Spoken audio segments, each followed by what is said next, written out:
नमस्कार। देश काल में आपका स्वागत है। मैं हूं मुकेश कुमार। दोस्तों, प्रधानमंत्री नरेंद्र मोदी आरएसएस के मुख्यालय नागपुर जा रहे हैं और पिछले 10 साल में ये पहला मौका है, यानी जब से वो प्रधानमंत्री बने हैं वो पहली बार आरएसएस के हेडक्वार्टर में जा रहे हैं। और ये पहली बार होगा कि जब कोई प्रधानमंत्री आरएसएस के हेडक्वार्टर में जा रहा है। अटल बिहारी वाजपेयी भी प्रधानमंत्री थे, लेकिन वो कभी प्रधानमंत्री रहते हुए आरएसएस के हेडक्वार्टर में नहीं गए। प्रधानमंत्री मोदी ये काम करने जा रहे हैं, इसलिए अब प्रश्न उठ रहे हैं। मैं उन प्रश्नों पे नहीं जा रहा हूँ कि वो क्यों जा रहे हैं, उन्हें जाना चाहिए या नहीं जाना चाहिए। आरएसएस की जो भूमिका, जो चरित्र, जो आइडियोलॉजी सब कुछ है, उसके मद्देनज़र कम से कम भारतीय प्रधानमंत्री को दूरी बरतनी चाहिए। बेशक वो उसी के प्रोडक्ट हैं, उसी के उत्पाद हैं, उसी की विचारधारा में पले बढ़े हैं, उसके प्रचारक रहे हैं, वही सोच विचार उनकी घुट्टी में है। लेकिन फिर भी ये भारतीय लोकतंत्र है और इसमें अवॉइड करना चाहिए कम से कम ऐसे संगठनों को एक तरह से अपने जाकर वैधता प्रदान करने की। रिटायर होने के बाद तो पूर्व राष्ट्रपति प्रणब मुखर्जी भी गए थे और तब भी हंगामा मचा था कि उनको वहाँ जाना चाहिए या नहीं जाना चाहिए। लेकिन प्रधानमंत्री मोदी चूँकि आरएसएस के हैं और उन्हें इस बात से कभी कोई परहेज नहीं रहा कि वो आरएसएस से दूरी बरतें या आरएसएस से दूरी दिखाएं या आरएसएस की विचारधारा से अलग करें, ऐसा कभी उन्होंने प्रयत्न भी नहीं किया। और बिल्कुल खुल्लम खुल्ला वो स्वयंसेवक की तरह प्रधानमंत्री भी की भूमिका भी निभा रहे हैं, एक आरएसएस के प्रचारक के रूप में और एक स्वयंसेवक के रूप में। वो प्रधानमंत्री कम और आरएसएस के स्वयंसेवक ज़्यादा नज़र आते हैं, अगर उनकी पूरी कार्यप्रणाली को आप देखें, उनके रंग ढंग को देखें। बहरहाल, तो प्रधानमंत्री मोदी आरएसएस के हेडक्वार्टर जा रहे हैं। सवाल उठ रहे हैं कि क्यों जा रहे हैं। हालांकि जो घोषित एजेंडा है वो कुछ दूसरा है। माधव नेत्र हॉस्पिटल है वहाँ पर, उसके कुछ एक्सटेंशन है, उसके उद्घाटन के सिलसिले में वो जा रहे हैं, जहाँ वो एक मंच पर भागवत के साथ तो होंगे ही, लेकिन ये तय माना जा रहा है कि जब वो वहाँ तक जा रहे हैं तो अब वो आरएसएस के हेडक्वार्टर में भी जाएंगे और मोहन भागवत से उनकी मुलाकात भी होगी।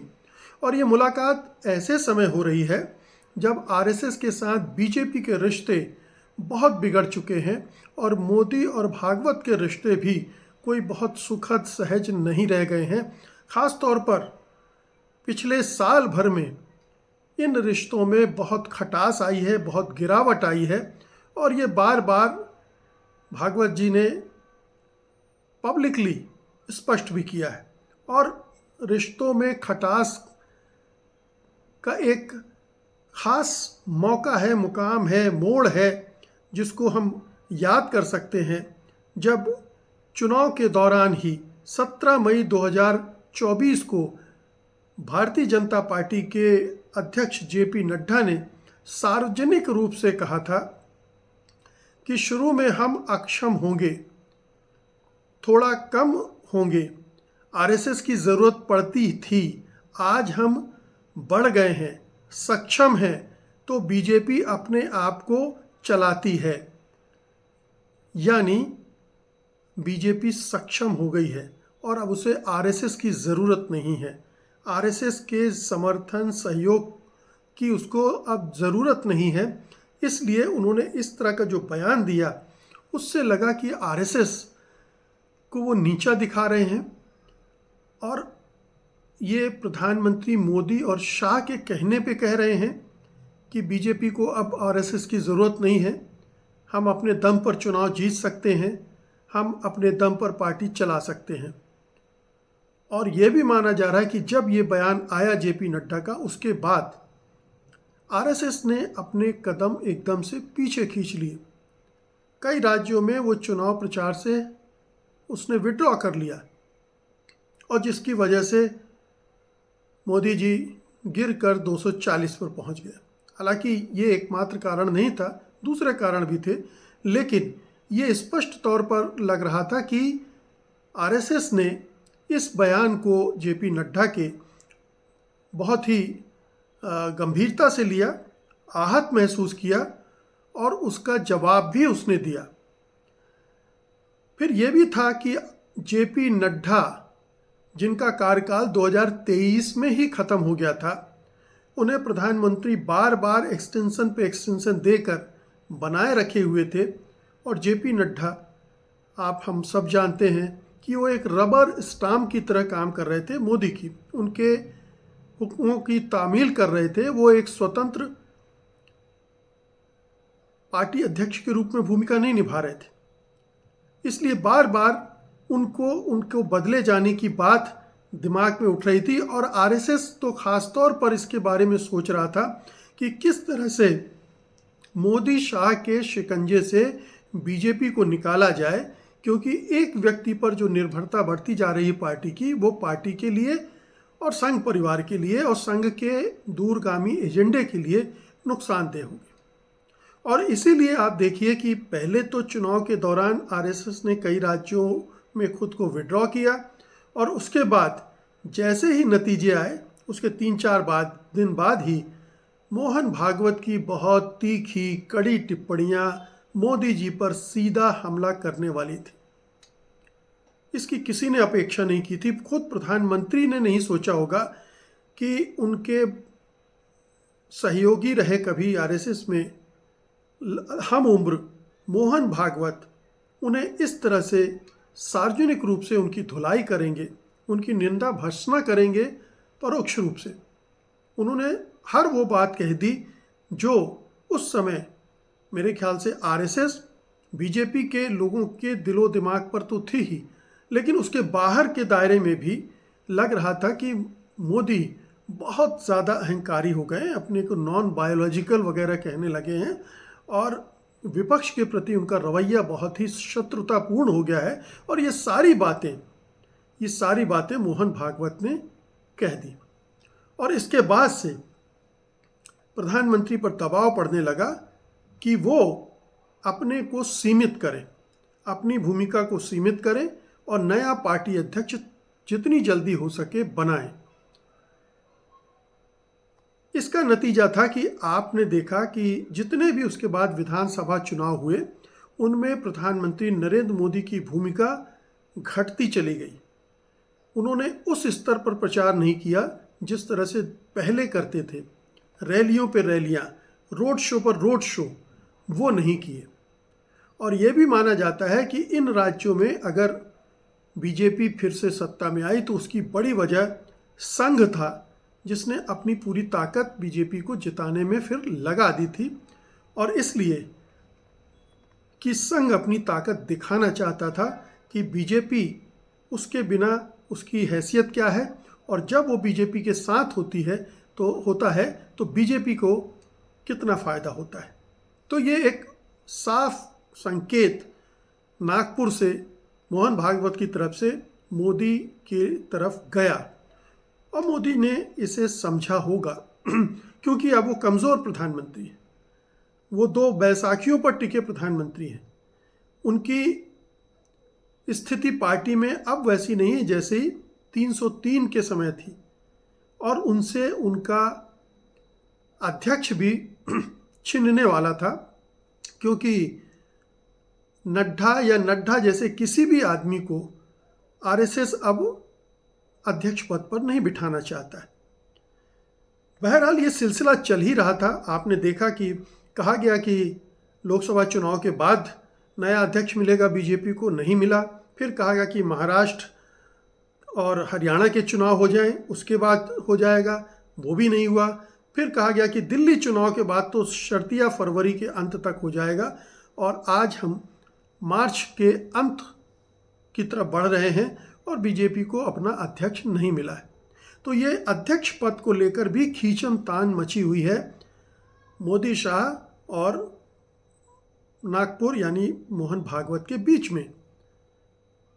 कोई एक नाम ऐसा नहीं आ रहा है जिस पर दोनों सहमत हो पाए। मोदी जानते हैं कि अगर कोई इंडिपेंडेंट अध्यक्ष बन गया तो उनकी स्थिति बिगड़ सकती है, उनकी परेशानियां बढ़ सकती हैं, क्योंकि फिर वो नागपुर से संचालित होगा, वो उनका रबर स्टाम्प नहीं होगा और फिर वो उनके फैसलों पर भी सवाल उठा सकता है और बीजेपी को अपने हिसाब से शेप भी दे सकता है, विभिन्न पदों पर संगठन के लोगों को बैठा सकता है, पार्टी सरकार के लिए भी कुछ एजेंडा और निर्देश दे सकती है। तो वो स्थिति मोदी जी को और कमज़ोर बनाएगी। ये मोदी जी का अपना असेसमेंट है और इसलिए उसको जितना ज़्यादा हो सके टाले जा रहे थे। लेकिन जाहिर है कि दबाव बहुत बढ़ रहा है और अगर आप पिछले 2-3 महीनों में प्रधानमंत्री नरेंद्र मोदी के हाव भाव देखें, उनके बयान, उनके विचार देखें, तो ऐसा लगता है कि वो अब नागपुर के सामने सरेंडर कर रहे हैं। अभी जो उन्होंने एक पॉडकास्ट किया अमेरिकी रिसर्चर के साथ और उसमें जितनी तारीफ की आरएसएस की, अपने को जिस तरह से जोड़कर संघ के साथ प्रस्तुत करने की कोशिश की, वो अपने आप में बताता है कि प्रधानमंत्री मोदी चाहते हैं कि संघ के साथ उनका पैचअप हो जाए, किसी तरह से रिश्ते सुधर जाएं। बिगड़ तो बहुत चुके हैं लेकिन रिश्ते सुधर जाएं और वो संघ को खुश करके अपनी बात मनवा सकें, अपना अध्यक्ष बनवा सकें। देखिए, मोदी जी को 2029 की भी चिंता है। मोदी जी अभी हटने वाले नहीं हैं। उनके मूड से, उनके हाव भाव से नहीं लग रहा है कि वो 75 के होने के बाद रिटायरमेंट लेंगे या 2029 में जब चुनाव होंगे तो अपनी दावेदारी छोड़ देंगे और किसी और को प्रधानमंत्री के रूप में प्रोजेक्ट करने के लिए तैयार हो जाएंगे। तो वो पार्टी पर भी अपना नियंत्रण बनाए रखना चाहते हैं, आरएसएस के साथ भी अपने संबंध सुधार लेना चाहते हैं और इस वजह से अगर उन्होंने इस नाजुक मोड़ पर थोड़ी सी नरम लाइन ले ली हो ताकि भागवत थोड़ा संतुष्ट हो जाए, थोड़ा खुश हो जाए, थोड़ा नरम पड़ जाए और संघ के साथ उनका तालमेल फिर से बन जाए, ये उसकी कवायद थी। और अब स्पष्ट दिख रहा है कि नागपुर जाने की ज़रूरत क्यों पड़ी। 2015 में भी आरएसएस के साथ एक बड़ी मीटिंग हुई थी मोदी जिसमें गए थे, लेकिन वो मीटिंग दिल्ली में ही हुई थी। दिल्ली में ही हुई इस मीटिंग में प्रधानमंत्री लेकिन तब शुरुआत थी और भागवत के साथ संबंध उनके बहुत अच्छे थे, दोनों साथ साथ चल रहे थे और ये एक बड़ी उपलब्धि थी पार्टी की, अपने दम पर केंद्र में सरकार बनाकर आई थी। तो ये सब हनीमून पीरियड चल रहा था बीजेपी और आरएसएस का, जिसमें कोई तनाव, कोई टकराव नहीं था और मोदी जी बिल्कुल आरएसएस के एजेंडे के साथ आगे बढ़ने को तत्पर थे। तो कहीं कोई शक शुबा नहीं था। उस समय मोदी जी का जो अहंकारी रूप है वो भी बस शेप ही ले रहा था और उस समय वो जो भाषा विपक्ष के लिए इस्तेमाल करते थे वो भी बीजेपी और संघ परिवार के लोगों को अच्छी लग रही थी। बहुत सारे लोग उनकी तारीफ करते थे। लेकिन धीरे धीरे ये स्पष्ट होता गया कि ना तो भारतीय राजनीति के लिए वो भाषा अनुकूल है, ना उस तरह के अहंकार को भारत में स्वीकारोक्ति मिल सकती है। ठीक है, 1-2 इलेक्शन तक तो लोग उनको समझने में निकाल देते हैं, लेकिन फिर दिक्कत हो सकती है। और सबसे बड़ी बात, पार्टी के लिए खतरा बन गया क्योंकि वो पार्टी से बड़े बनते जा रहे थे और ये व्यक्तिवाद जो है वो पूरी बीजेपी पर हावी हो रहा था, सरकार पर तो हावी था ही। जैसे जैसे ये स्पष्ट होता गया, दोनों के बीच दूरियां बढ़ती गईं और फिर जेपी नड्डा ने जिस तरह का बयान दे डाला या उनसे जिस तरह का बयान दिलवाया गया, उसने मामले को एकदम से बिगाड़ दिया। सवाल अब ये उठता है कि नरेंद्र मोदी जा रहे हैं भागवत से मिलने, तो क्या चीज़ें एजेंडे में हो सकती है। ठीक है, भारतीय जनता पार्टी के अध्यक्ष पद पर तो बात होगी, कुछ नाम मोदी जी आगे बढ़ाएंगे, कुछ भागवत जी के दिमाग में होंगे, उन नामों पर चर्चा हो सकती है, हो सकता है किसी नाम पर सहमति बन भी जाए। तो एक तो ये एजेंडा डेफिनेटली होगा, लेकिन क्या दूसरा एजेंडा ये भी होगा कि नरेंद्र मोदी का उत्तराधिकारी के रूप में अब किसको तैयार किया जाए? क्या मोदी जी के सामने भागवत ये बातें करना चाहेंगे, करेंगे साथ बैठकर कि भाई ठीक है, अब आपको लगभग 11 साल हो रहे हैं, अब आप अपनी पारी समाप्त कीजिए, 75वें पे पूरी कीजिए, या एक आध साल और आगे चलेगी हो सकता है।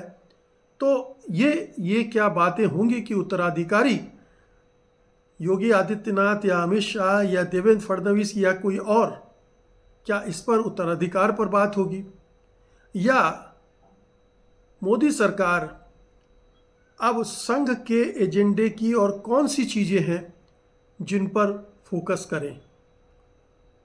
ये तीसरा बिंदु हो सकता है जिसकी तरफ इशारा हो सकता है। और फिर आने वाले राज्यों के चुनावों में आरएसएस की भूमिका क्या हो, आरएसएस किस तरह से सहयोग करे, ये भी एक बड़ी बात हो सकती है, क्योंकि बिहार का चुनाव तो बहुत महत्वपूर्ण है ही बीजेपी के लिए, फिर बंगाल का चुनाव भी बहुत महत्वपूर्ण है। इन दो चुनावों में बीजेपी किसी भी तरह से जीतना चाहती है, मोदी शाह जीतना चाहते हैं, क्योंकि बिहार में अपने दम पर वो कभी सरकार नहीं बना पाए और बंगाल में भी अभी सत्ता काफ़ी दूर दिख रही है। तो इन दो राज्यों में कैसे अपनी स्थिति को मजबूत किया जाए आरएसएस के साथ मिलकर, ये भी मोदी जी की यात्रा का एजेंडा हो सकता है। तो इन 3-4 बिंदुओं पर मोदी और भागवत के बीच में चर्चा होना लाजमी है, लेकिन जाहिर है कि सबसे ऊपर का बिंदु भारतीय जनता पार्टी का राष्ट्रीय अध्यक्ष है, और उसमें पचड़ा फंसा हुआ है, पेंच फंसा हुआ है, और उससे ये दोनों नेता उसको सुलझा पाते हैं कि नहीं सुलझा पाते हैं, ये देखना दिलचस्प होगा।